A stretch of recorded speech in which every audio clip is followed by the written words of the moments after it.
Good morning, everyone. George Maloney is my name. I'm a consulting partner with Baker Tilly Ryan Lennon.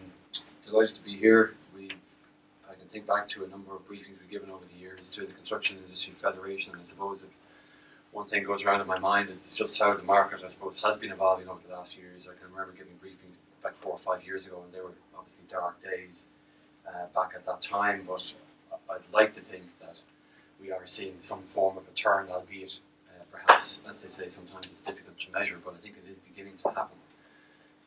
I just took a quote from an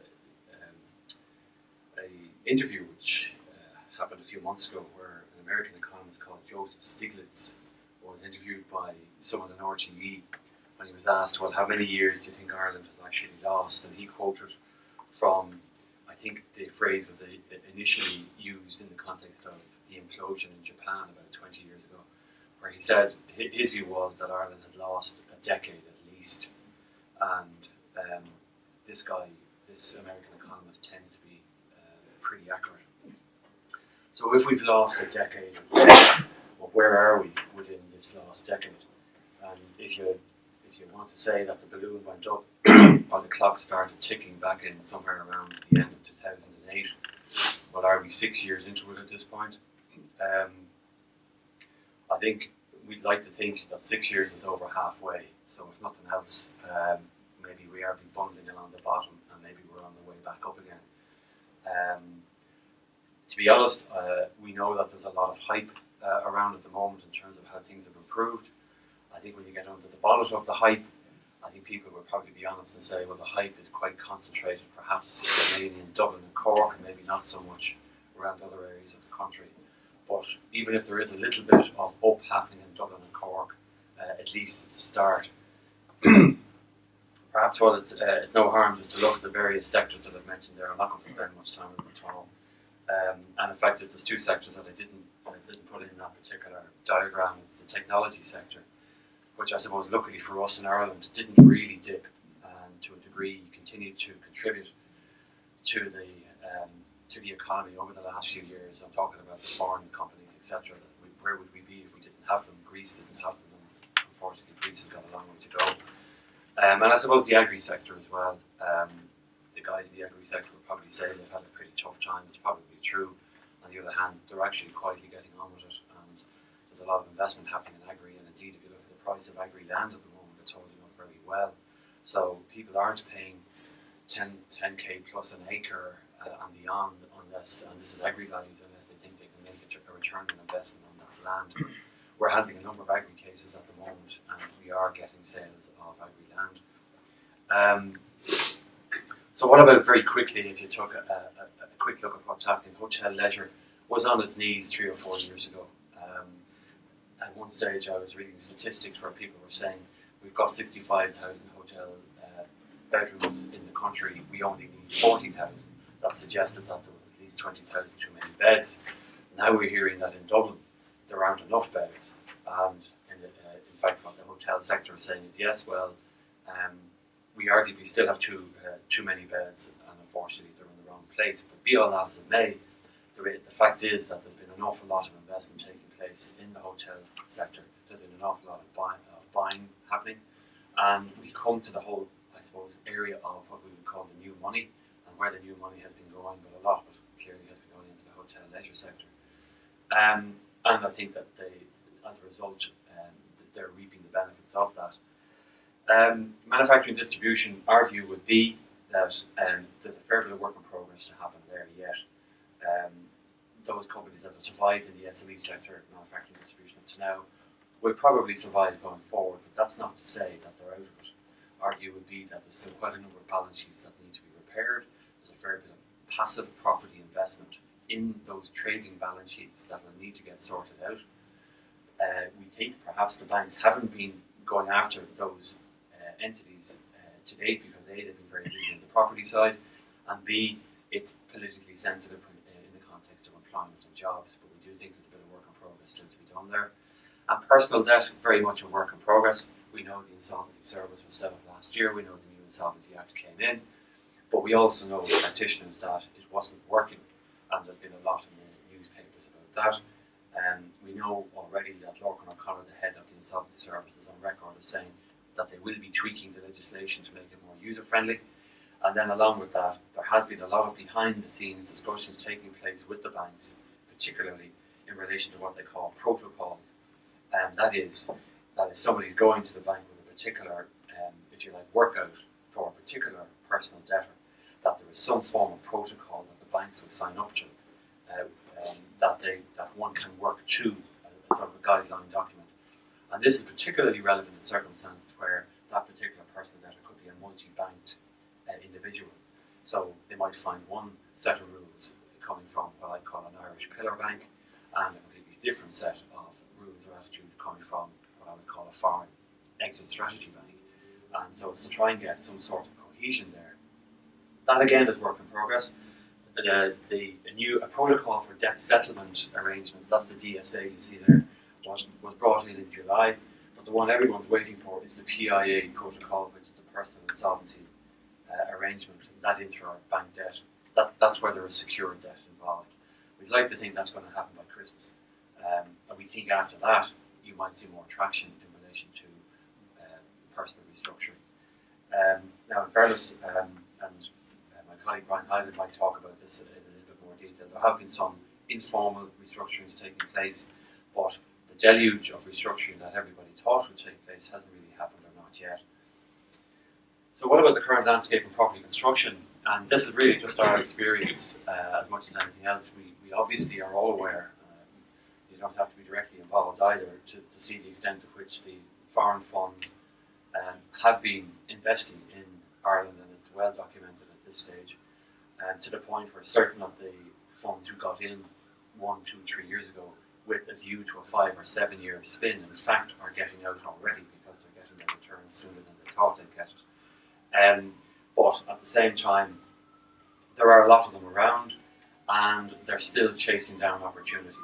I think it's interesting to note that it was in the papers there a couple of days ago that some of the prime assets, which up to now haven't actually been put on the market, may well go on the market shortly. I'm thinking about prime assets such as the Dundrum Shopping Centre. Obviously, Joe O'Reilly continues to manage that, working with NAMA, but it is a jewel in the crown.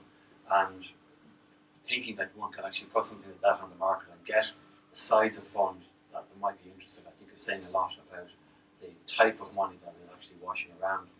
At the same time, what we're noticing is that certain of the smaller players are coming to us and saying, well, we're getting a bit tired of bidding for this and bidding for that, and getting left at the altar, if you like, i.e. that they're unsuccessful and they're putting a lot of work into the due diligence, etc., and into the bidding process, and finally they're not actually they're not winning it.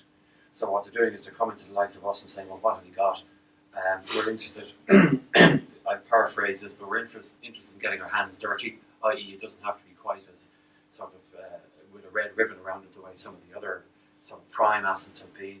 We're willing to look at partially completed stuff. We're even willing to look at trading businesses if they need an equity investment, depending on what it is. And I call them smaller niche funds. Even families. We sold one hotel about a year ago to a Jewish family based in New York who set up with a local operator here, and the person on the ground here is simply looking around, looking for opportunities. The money came from New York. The hotel is now being bought. It's up in trading, and it's just an example of what I would call a relatively small ticket deal. It wasn't a big deal. It was sub 3 million, and relative to some of the hundreds of millions you're hearing at the moment, the fact that there's people around there in the 0 to 5 million space says to me that, well, that's interesting. They're willing to drop their sights, and maybe that's the kind of investment that could be interesting going forward. The other thing that they're saying to us as well is the search isn't confined to Dublin. Obviously, inside the M50, everybody's saying, well, yeah, that'd be great. But they recognise that there's so many people chasing opportunities inside the M50 or around the M50 or within 10k of the M50 that they're willing to look a little bit further afield. And that's what I mean about getting their hands a little bit dirtier. Certainly they're willing to look at Cork, as they learn a little bit more about Ireland, I think they're willing to perhaps go a little bit further as well. We know obviously about the shortage of supply in commercial and residential. Again, I think we also know that that's relatively Dublin and Cork central. have to say that's our experience as well. Having said that, though, in my capacity, I act as an insolvency practitioner. We do have a lot of property under management, and we are selling. We are selling all over the country, and I think it's positive to say that if it's a townland in the Midland, or wherever it is, providing there's some sense to where it was built initially, if I can put it like that, from the point of view of demographics and infrastructure, then it's selling, and that's our experience. So it's good to see it moving along from that perspective. Brian is going to talk in a bit more detail, I think, about the attitude of the different banks, but I think in general term, from a strategic perspective, I just summarised them in a one line. The foreign-owned banks, as a general rule, are on a deleveraging stroke exit strategy, and that is impacting in relation to, for instance, assets I have under my control. I could have a fine site in a very good location in central Cork or around the M50, and I could be saying to that particular bank, look, this is a good one to actually build out. We can get you good value added with this if we do a JV or something like that with a builder or developer, and the bank is basically saying, no, we want to be gone by December, so sell it. So that's one approach, versus perhaps another approach which we're noting, and I'm sure you've been aware of this from NAMA, who have their own resi unit now. They're saying to the likes of us as insolvency practitioners, interesting site, we want you to come back to us with a feasibility study, and we want to see what the potential is of developing out that site. Now I'll come to that in a little bit more detail in a few minutes, but that's effectively what we're doing in quite a number of sites around the place at the moment. And then we have the new money in town, as it's now reflected in the equity stroke stressed investment funds, who have been buying the loan books, which we've all been reading about over the last 12 months. So what are they actually doing with them? Our experience is that, to a degree, they're still getting their feet under the table. They're still actually getting to grips with what they've actually bought. And the likes of some of these foreign-owned funds tend to be they don't have many people on the ground here. So they're setting up arrangements with local asset managers, etc., which is fair enough. But they're also continuing to do some of their due diligence and deciding on the strategy before they actually decide on how to execute.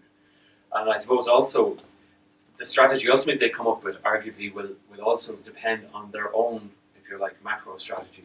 Some of them are willing to be in for a 2 to 5 year spin, but I had a meeting last year with one who has just taken over a loan on a development that I'm involved in, has told me that while I might have had initially a 5-year build-out program, where they're coming from is 2 years max.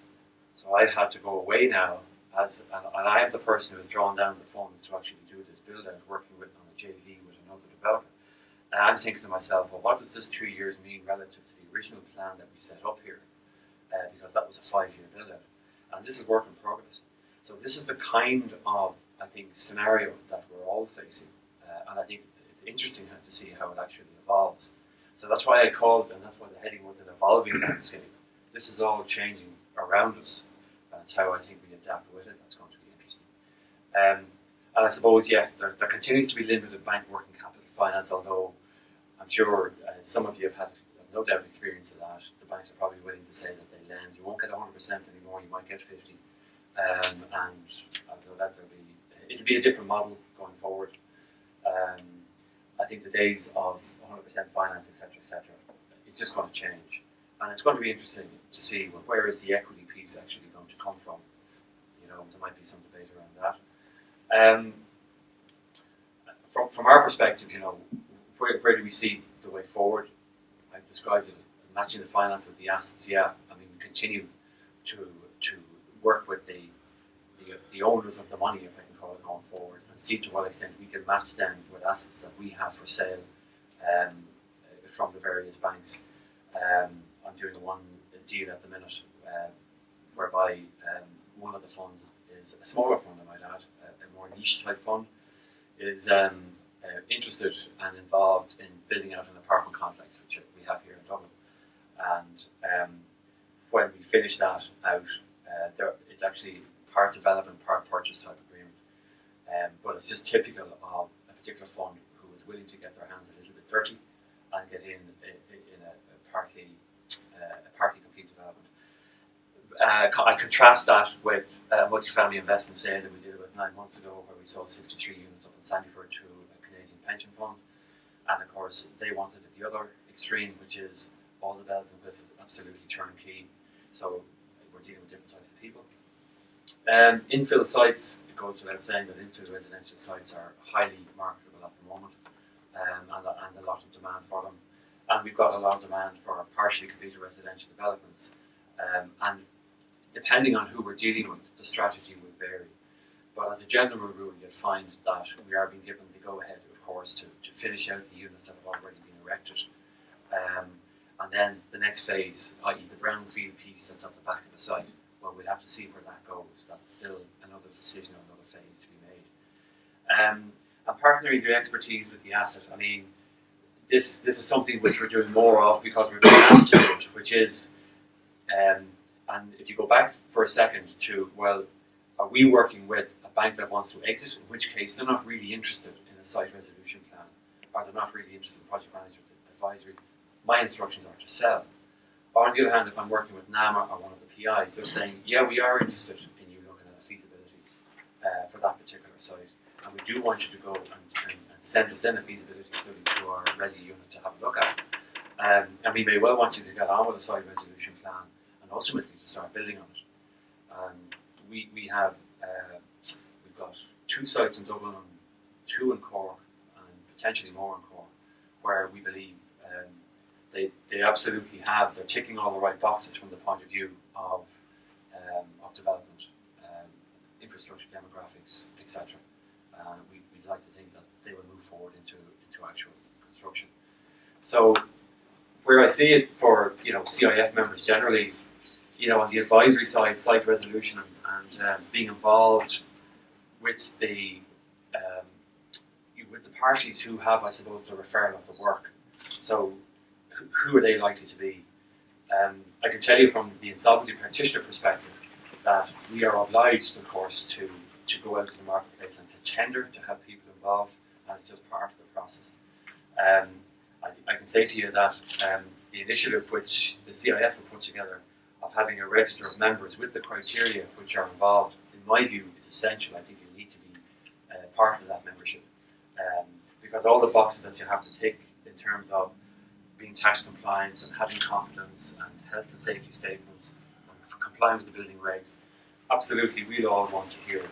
You can be sure that no receiver is going to take a risk with someone unless they tick all those boxes. And not only that, but the parties that we report to will not want us engaging anyone that doesn't tick all those boxes. So I would emphasise that being part of this initiative of the Construction Industry Register, in my view, is definitely part of the way forward. And then, how do you actually fill the finance gap? And again, I'm sure Brian will talk about that more. But one or two of the things that we are looking at, site fines. I mean, it was there years ago. It's not a new concept. I see that as being an option. A joint venture, a JV. I've got one of those going at the moment where. It's quite a complex site actually. There's a large number of units involved, and in fairness to the party that I'm in joint venture with, they're bringing more than just build to the table. They're bringing very good planning expertise and they know the site intimately.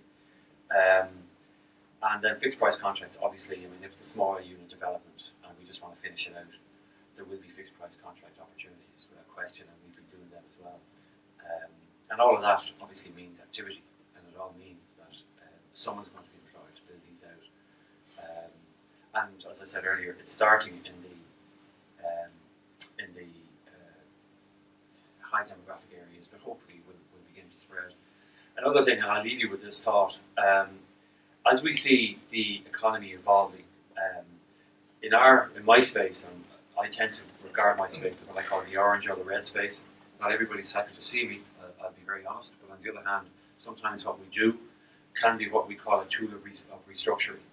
And interestingly, as the economy climate improves, there is more opportunity for restructuring, because a lot of the people with the new money are saying we don't want to put that new money into that sick balance sheet. We want that balance sheet sorted out in a new structure. I think you're going to see more what I call pre-packed receiverships, whereby the assets are taken out of the old co and put into a new co with a better balance sheet and where the new equity will go. And it might be painful for some unfortunate creditors in old co in fact it's going to be part of the rehabilitation process moving forward in the new co. Ditto in relation to examinerships. I think you're going to probably see more of those going forward. But for all the restructuring reasons, ironically, and some would say, well, why have you not seen more of them before now? I think it's really because we've had to mature in terms of, and the banks probably have had to mature in relation to the level of provisions that they've been able to take. Because it's only when they get to a point that they can actually start taking those provisions that you can start introducing these types of mechanisms to restore and restructure and move on. And I think 6 years in, as I started out saying, we're 6 years into it, well, the banks have had an opportunity of taking 6 years provisions, and we have the new money coming in. So that says to us, well, at least we are heading the right direction, and we'll take it from there. So with that, I'm going to hand over to Brian. Cheers.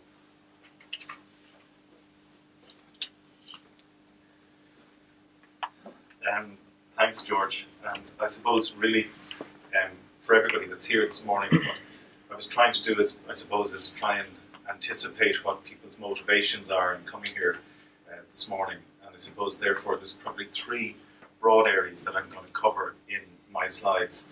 And the three areas, I suppose, in the order that they'll appear in the slides. The first is obviously to understand the strategy of the key stakeholders that are within our businesses.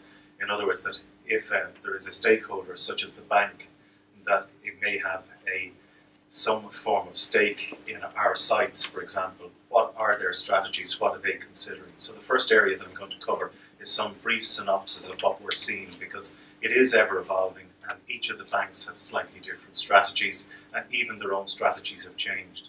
And one thing that was interesting is that 3 or 4 months ago, when we were considering the content of this presentation, we were actually sitting down looking at some of these slides, and when we looked at them about a week ago, maybe 2 weeks ago, we realised that even some of the strategies of the banks within that 3-month period had changed.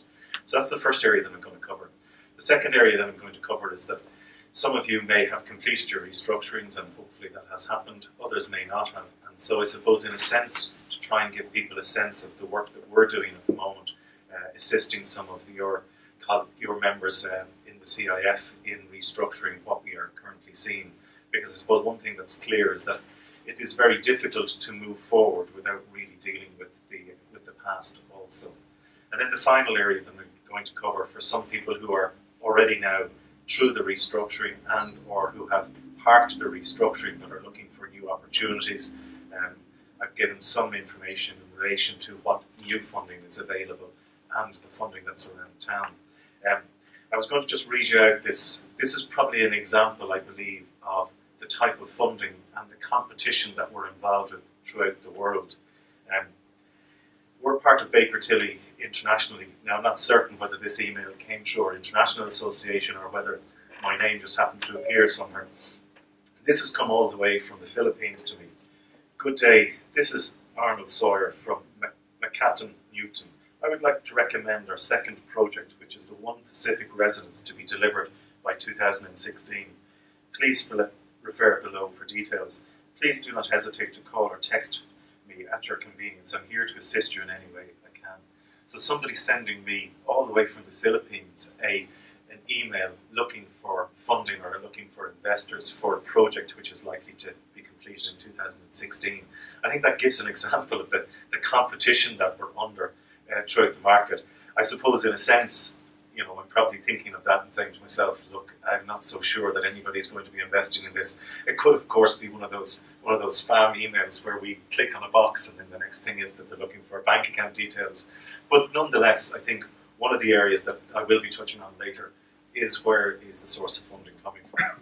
So as I mentioned at the beginning, I think very important to understand what's in the minds of our stakeholders.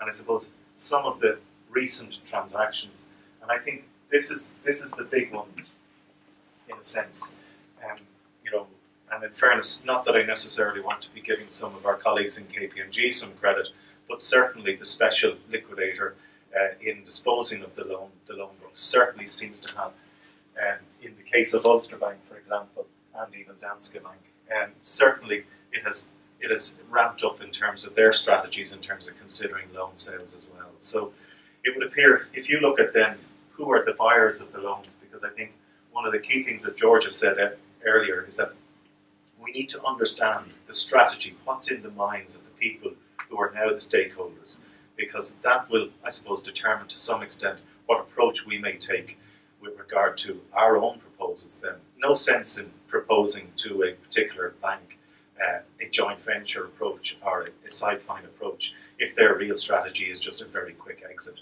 So I think it's very important that we understand who are the players in town, what is their strategy.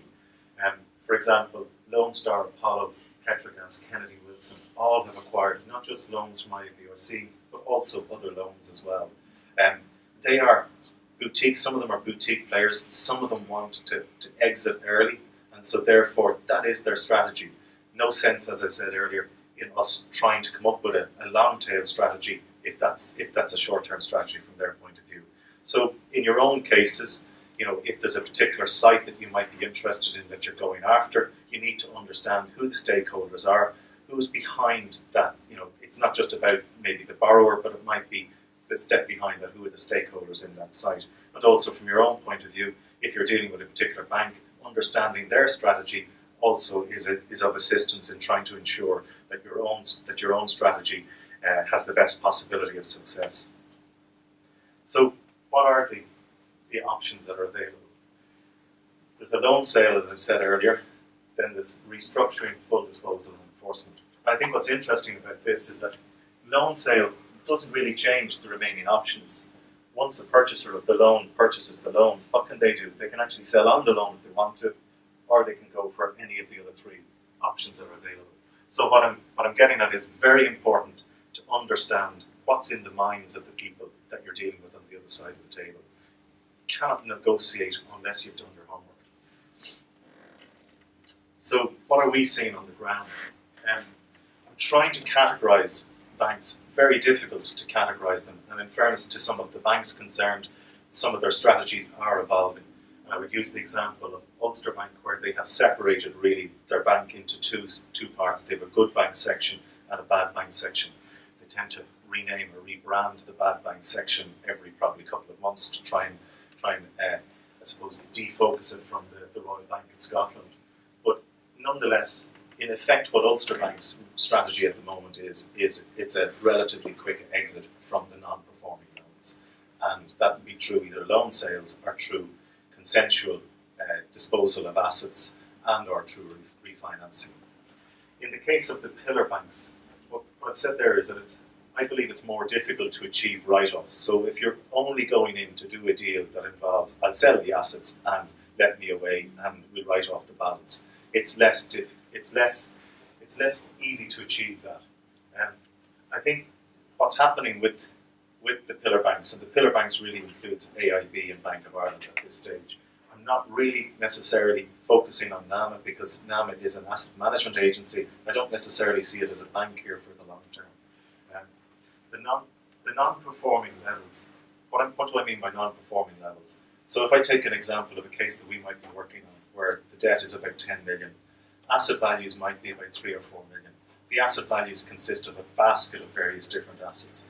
Everybody's case is unique, but most businesses that we've been dealing with, most property developers that we've been dealing with, hadn't just development land, hadn't just residential, hadn't just commercial. They had a mixture of everything. Some of the assets are performing, i.e., what do I mean by performing?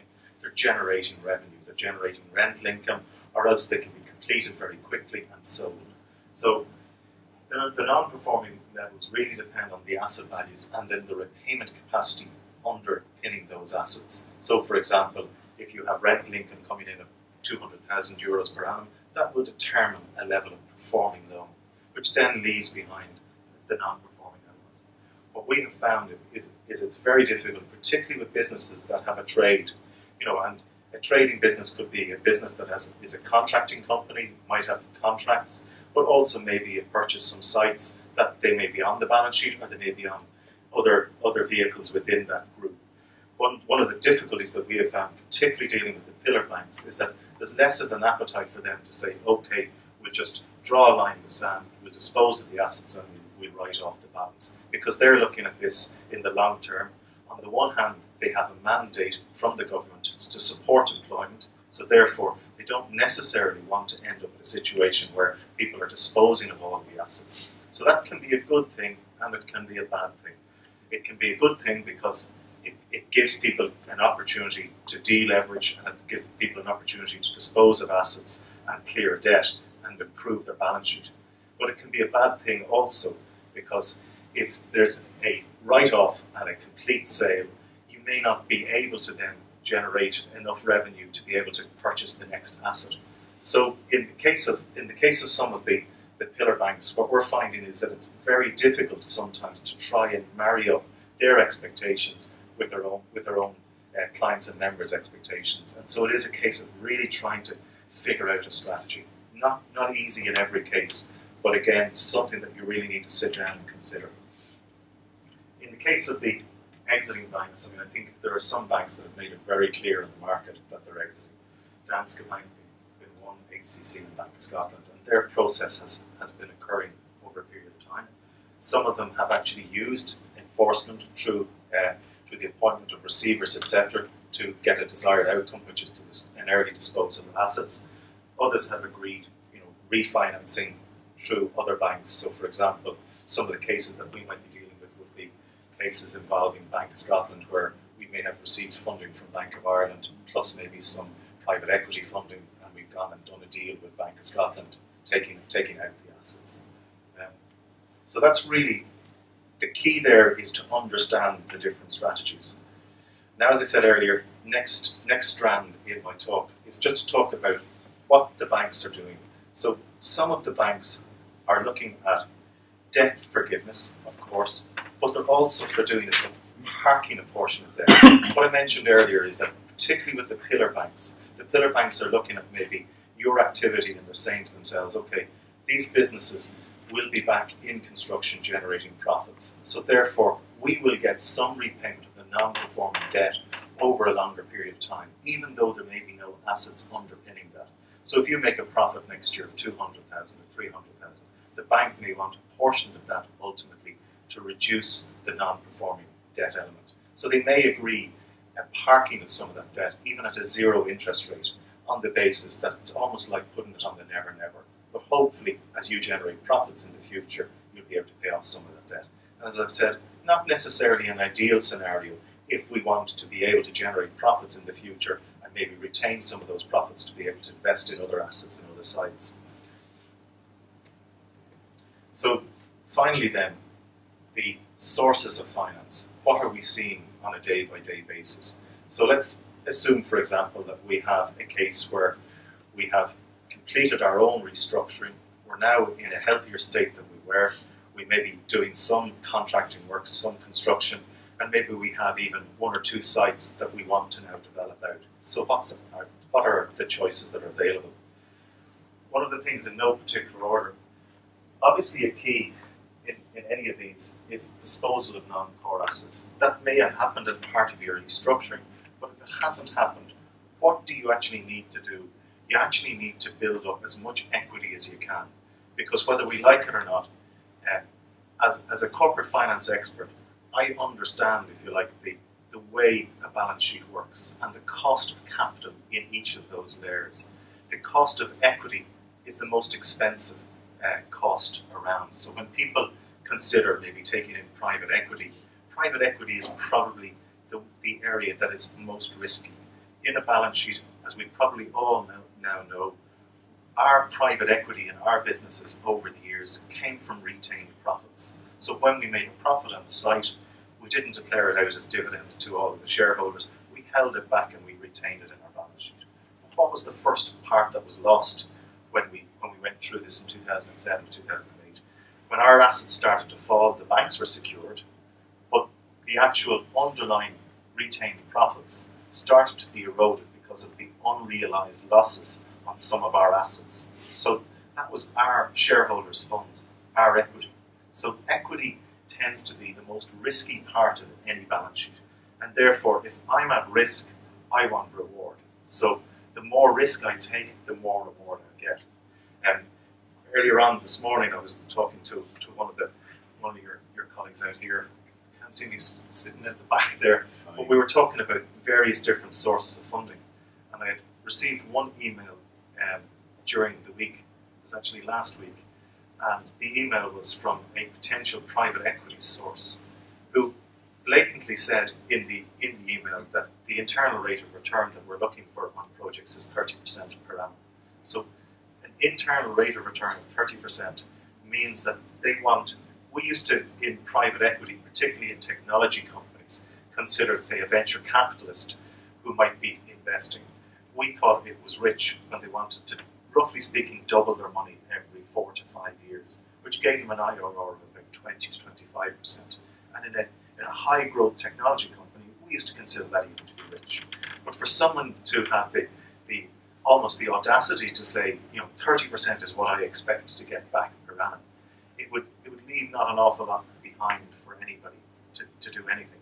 So private equity can be expensive. Who are the private equity players? Well, ultimately the private equity players, like somebody like, say, for example, Investus, they are an umbrella fund, but they're investing really private equity. And they may actually have a lower cost of capital because they might be spreading the risk across different projects. Some of the private equity players that I've met over the last few months that have started to come into the market, because remember, really, even a year ago or 18 months ago, this market is evolving so much, and I think you can see it. The speed with which this has happened in terms of a turnaround has actually probably caught a lot of people by surprise. So 18 months ago, when I was meeting private equity people, they weren't interested in investing in development land. They weren't interested in backing somebody who might actually be building out development land, and certainly not interested in outside of the Dublin area. That's probably 18 months ago. 12 months ago, I would say, the exact same message was delivered. Maybe we might consider investing in something that might have been completed that's generating an income. So, for example, a commercial office block or something like that, where it might be just about to be completed and there's gaps there in vacancy levels, but still not really interested in certainly in residential development land. But that has changed in the last, I would say, 6 months, and certainly in the last 3 months. The level of inquiries that we've received have increased dramatically. So certainly there are private equity players. Like one guy that I met 2 weeks ago disposed of his business, sitting on about 5 to 6 million, has done some private equity deals in effect helping or assisting what I would call the friends and families, sometimes we call it the fools, the 3 F's as it were, in trying to achieve a restructuring. So what he's done is, one of his family members was in difficulty with one of the banks and he invested in that. He actually purchased the loan there because that had tax efficiencies, not necessarily wanting to steal on any of Donald's thunder from a tax perspective, but there can be opportunities to purchase a loan. But in his case, what he's now looking at is he's done the deals with friends and family, and he's now looking to maybe spread that a little and looking into private equity. Coming in as a partner with a developer in completing a site. Difficulties with private equity are that there's inevitably, with private equity, there's a loss of control. And it's something that you need to be very mindful of in your own strategies, because sometimes you have to be answerable to somebody else at a boardroom table. Whereas if you're looking at pure debt, the level of control on a day-to-day basis may actually be lower, albeit that at the end of the day, with secured debt, often comes with responsibilities in relation to covenants that are in your facility letter. And if those covenants are breached, obviously, as we've seen, banks can enforce and appoint receivers. That gives them control. But in many respects, if you're living up to the terms and conditions in your contract and your facility letter, banks leave you to it, whereas private equity tends to be more hands-on. There are, outside of private equity, there are other players that are out there. The pillar banks themselves, AIB and Bank of Ireland, they are evolving. Recently, one of my colleagues spoke to AIB in relation to a development land site for residential development in the Dublin area, which is ready to go with planning permission, and AIB will fund that. They provide funding of up to about 60% for the land acquisition cost. 6 months ago, that wouldn't have happened. Bank of Ireland, iffy, but they're considering it. They're not going to fund, unfortunately. I mean, I have a case involving a site in a good part of West Cork, not going to fund it. Site in Killarney, not going to fund it, but not yet, but could happen. So the pillar banks themselves are even watching this space, and if they see, a pickup, particularly with other banks coming in and other players coming in, they will.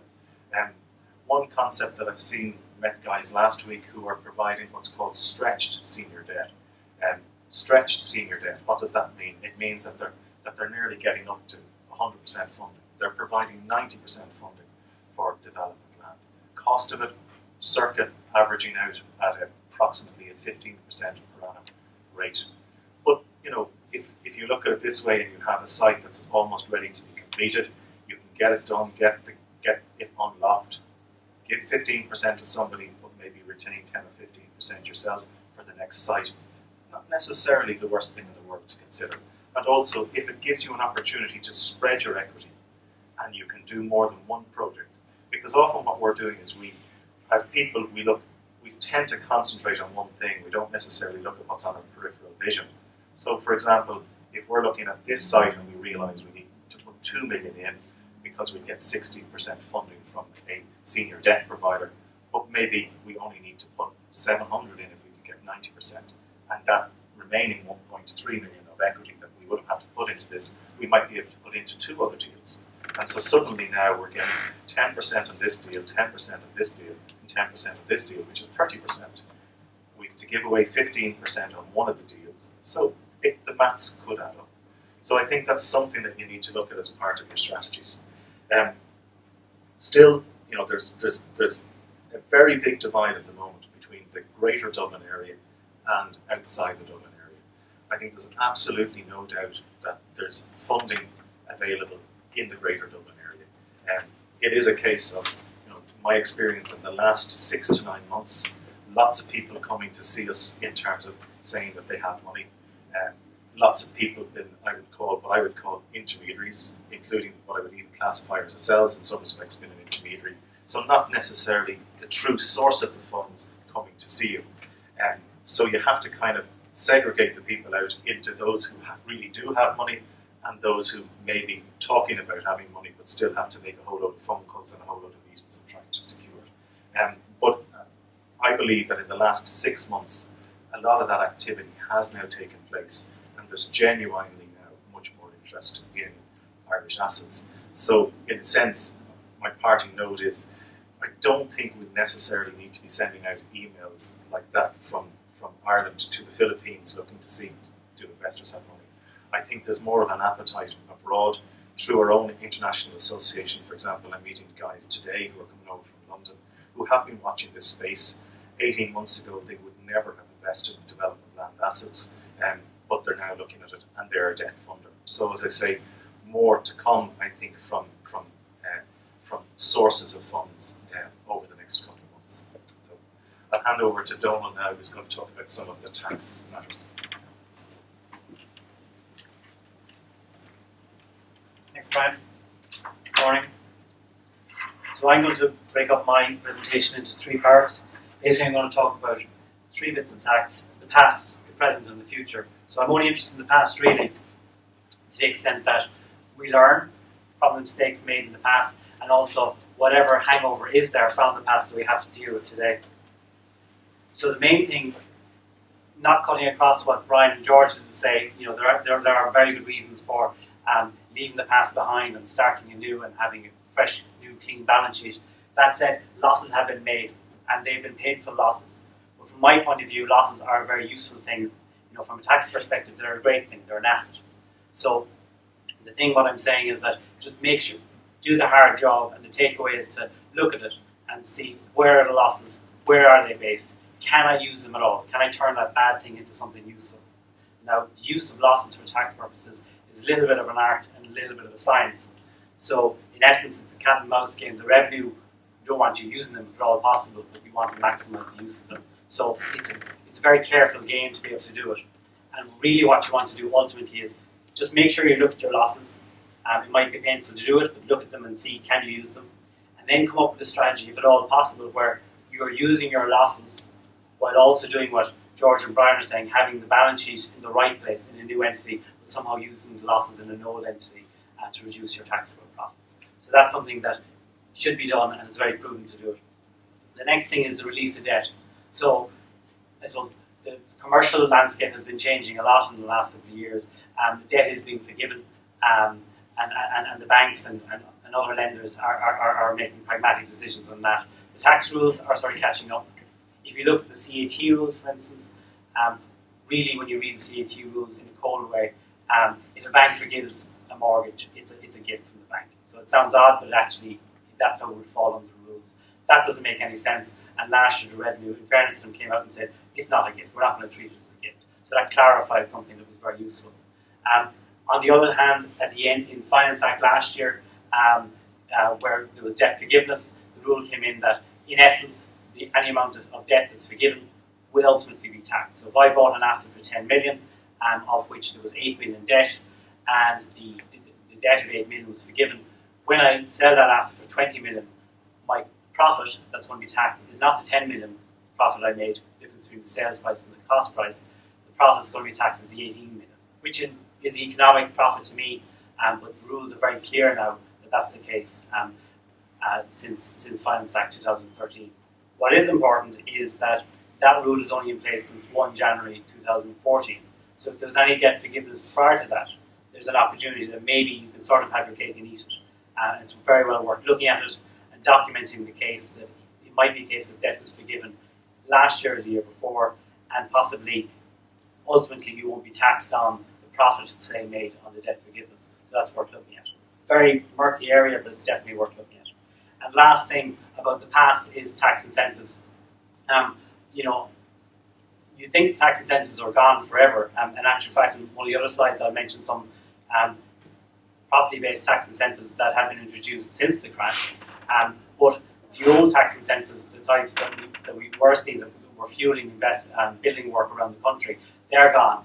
But what's happening now is we're having a hangover of them because they were petering out for a number of years. But then in Finance Act 2009, there were a number of rules brought in to guillotine them basically in 2015. So if you're still enjoying the use of tax-based investments and reducing your taxes as a result, certainly come 2015, they'll be cold turkey because they're being guillotined from that period.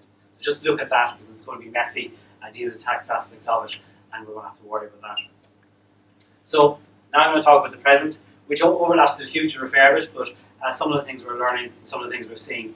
VAT and property in particular is very complex, and we were given a perfect storm in relation to how VAT and property works. First thing is, there were a lot of transactions happening up to 2008.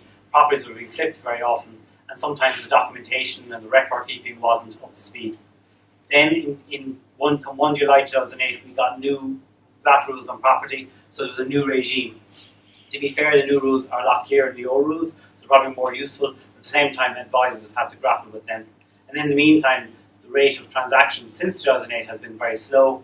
It's certainly picked up in the last couple of years, but for a number of years there were very few transactions. The thing about VAT on property is that it is a very big number on the sales price of a property. It could be 13.5%, it could even be 23% of the value of the property. So the takeaway really is, if you're agreeing to sell a property for 2 million, and that's sort of what you shake hands on, make sure you say 2 million plus VAT, because there is a lot of negotiation to be done before the closeout date of, how is a VAT on property done, and the different parties. Sometimes the vendor can do something that will cost the vendor a little, but will save the purchaser a lot, and you are negotiating about the VAT. So make sure that that big number isn't just left for the professional advisors just to tussle over. It actually is part of the sales price. It's very, very important. I mentioned that record keeping has been bad, and that sometimes you just can't get to the VAT history of property, because that's one of the things in VAT on property transactions is the history of the property going back at least 20 years in many cases is actually very, very important in determining the right treatment. So that's problematic. But the revenue, to be fair, have recognised that as an issue. And we've been doing a number of transactions recently, and their approach is this: if we can't determine the VAT history on the property, revenue are quite open, and in quite quick turnaround, we can write to them and say, look, this is everyone's best guess of what happened. This is how we propose to treat it. And revenue give us a letter of comfort saying, okay, fair enough, deal with that.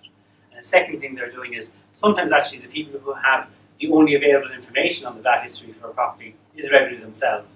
And they are releasing that information. And they have dedicated teams which, if you ask them a bunch of questions, they give you very specific answers.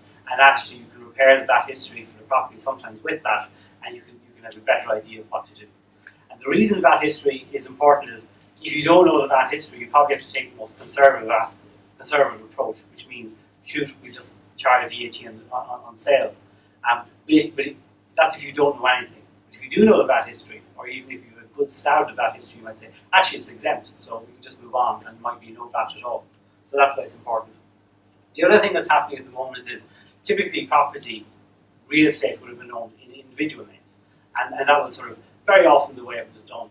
For a number of reasons now, there are different ownership structures for property. It might be because you might have losses in a company, so you want to use those losses and put in a company. Maybe the banks won't fund individuals, they only fund where the cash is, it might be a company. But also we have institutional investors getting in more and more, and foreign investors coming in more and more. So they're using corporate structures more and more. And one of the very useful structures they're using are CIFs, which are qualifying investor alternative investment funds. Basically, it's a very special vehicle which foreign investors can use.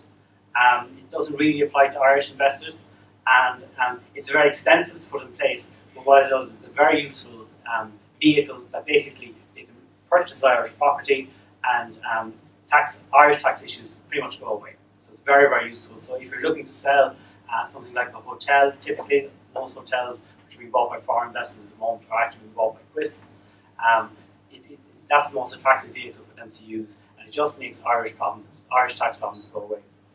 Another thing which is very popular at the moment, and it really is taking traction, is REITs, real estate investment trusts. So that's another way. It's another vehicle which was invented, and what it does is, typically if you buy property, it's very liquid, obviously, and then there are tax problems such as close company surcharges in owning a property through a company.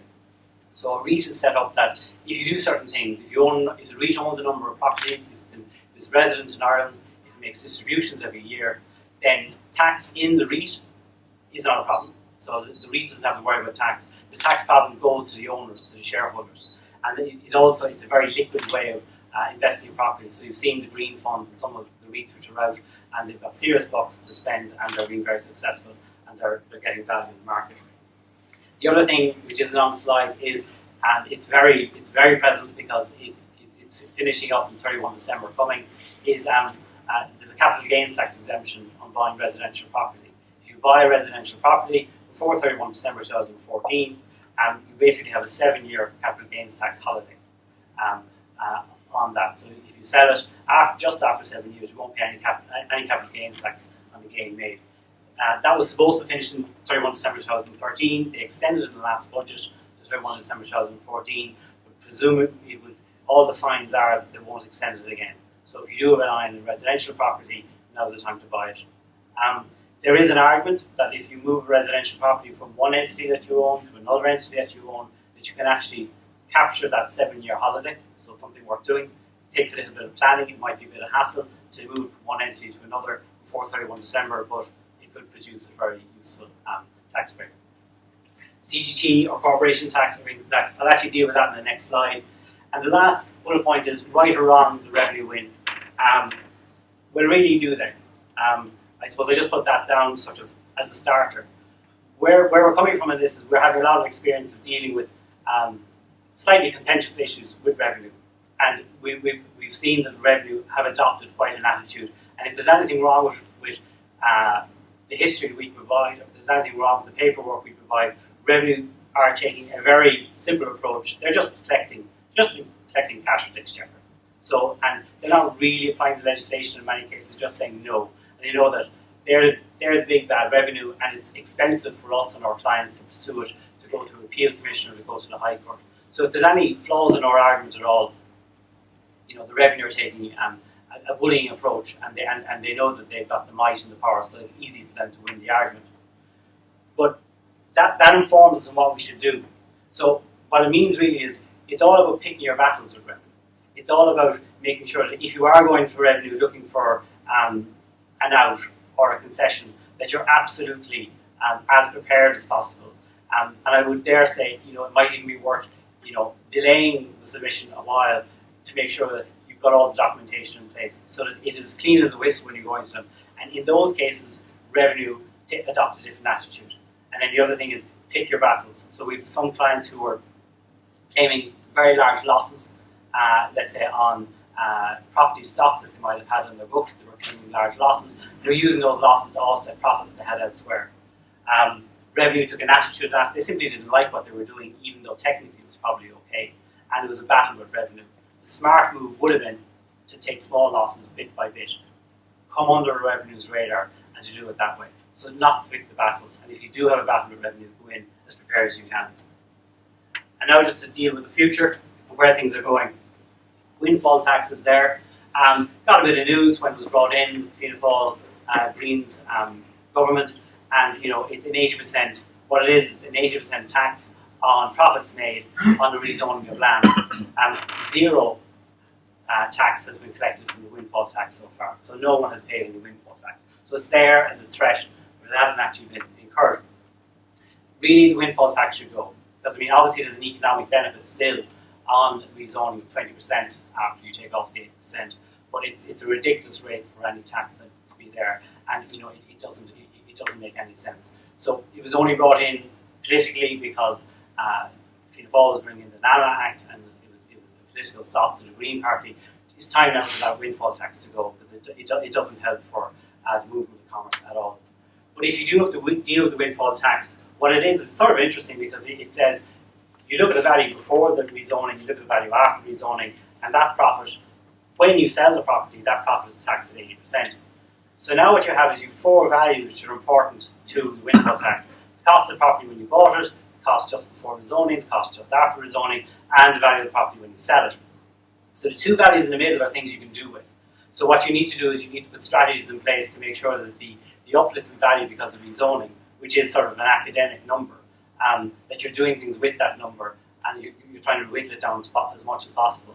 And some of the strategies you can do is, if you develop the property and you build units on it, you have a huge marketing campaign and you have the highest spec you can. So the reason you're selling these apartments or these commercial units for high numbers is not because it's zoned for that as such, it's because the marketing campaign made it so sexy and there was a brand out there, and that really was where the value add. So you have a strategy in place, you can clearly demonstrate the value added and the profit is made from the work you did on the property, not just the rezoning. I deal with cash extraction last, and the home renovation scheme. It's quite a success, really. It's gotten huge traction. It's a very small ticket thing. It was a nice thing for the government to introduce last year because it's a little bit imaginative. It appeals to the homeowner. It's only a benefit to the homeowner between 600 and 4,000 euro. It's not very large, but it does get people thinking, well, actually, maybe I will get that renovation done. Maybe I can do something. And I suppose the way we view it is it's supposed to be gone come March 2016. Hopefully it will be extended a little bit more because in fairness to the revenue, they are seeing success from it. And what it is it's very simple from the revenue's point of view. The VAT that revenue gets from the home renovations, it just gives it back to the homeowner who got them. So if the revenue is seeing success from it, they might extend it for a couple of years.